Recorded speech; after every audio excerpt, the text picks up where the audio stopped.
अब तक हमने हिंदू, बौद्ध और जैन धर्म के अनुसार मृत्यु के बाद की यात्रा के बारे में जाना।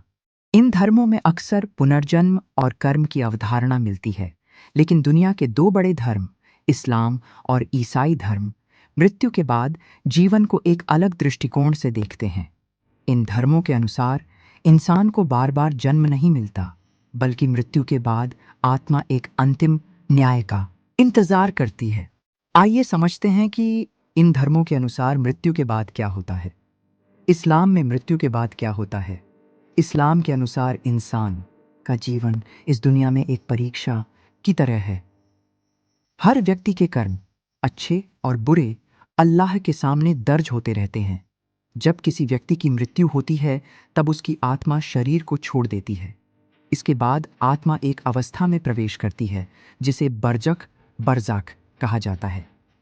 बरज़ख एक ऐसी दुनिया मानी जाती है जो इस जीवन और अंतिम न्याय के दिन के बीच होती है।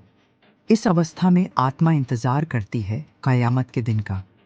इस्लाम के अनुसार एक दिन पूरी दुनिया समाप्त हो जाएगी और फिर क़यामत का दिन आएगा।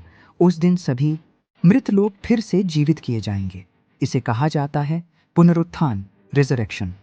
इसके बाद अल्लाह सभी इंसानों का न्याय करेंगे। हर व्यक्ति के कर्मों का हिसाब किया जाएगा। यदि किसी व्यक्ति ने अच्छे कर्म किए हैं और अल्लाह की राह पर चला है, तो उसे मिलेगा जन्नत, स्वर्ग। जन्नत को एक ऐसी जगह बताया गया है जहां शांति, खुशी और अनंत सुख होता है। लेकिन यदि किसी व्यक्ति ने बुरे कर्म किए हैं और सत्य के मार्ग से दूर रहा है, तो उसे भेजा जा सकता है जहन्नम, नरक। जहन्नम को एक ऐसी जगह बताया गया है जहां आत्मा को अपने कर्मों के परिणाम भुगतने पड़ते हैं। ईसाई धर्म में मृत्यु के बाद क्या होता है? ईसाई धर्म में भी मृत्यु के बाद की अवधारणा काफ़ी हद तक न्याय और स्वर्ग नरक से जुड़ी हुई है। ईसाई मान्यता के अनुसार जब किसी व्यक्ति की मृत्यु होती है, तो उसकी आत्मा शरीर से अलग हो जाती है। इसके बाद आत्मा ईश्वर के न्याय का सामना करती है। ईसाई धर्म के अनुसार भी एक दिन आएगा जब अंतिम न्याय, फाइनल जजमेंट होगा। उस दिन सभी मृत लोग फिर से जीवित होंगे और ईश्वर उनके जीवन का न्याय करेंगे।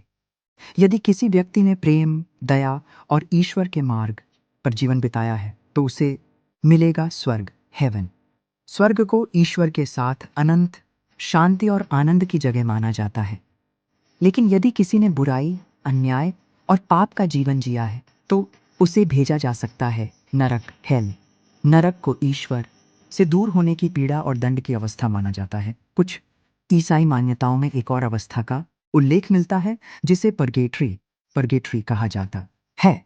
ये एक ऐसी अवस्था मानी जाती है जहां आत्मा को शुद्ध किया जाता है ताकि वह स्वर्ग में प्रवेश कर सके। इस प्रकार इस्लाम और ईसाई धर्म दोनों यह मानते हैं कि मृत्यु के बाद इंसान को अपने कर्मों का परिणाम जरूर मिलता है, लेकिन यहाँ पुनर्जन्म नहीं होता, बल्कि एक अंतिम न्याय के बाद आत्मा को स्वर्ग या नरक में स्थान मिलता है। अब सवाल यह है, क्या केवल बड़े धर्म ही मृत्यु के बाद की दुनिया के बारे में सोचते थे? प्राचीन सभ्यताएं जैसे मिस्र और यूनान भी परलोक के बारे में बेहद रोचक मान्यताएं रखती थीं। उनके अनुसार मृत्यु के बाद आत्मा की यात्रा कैसी होती थी? इन रहस्यों को जानने के लिए मिलते हैं अगले भाग में।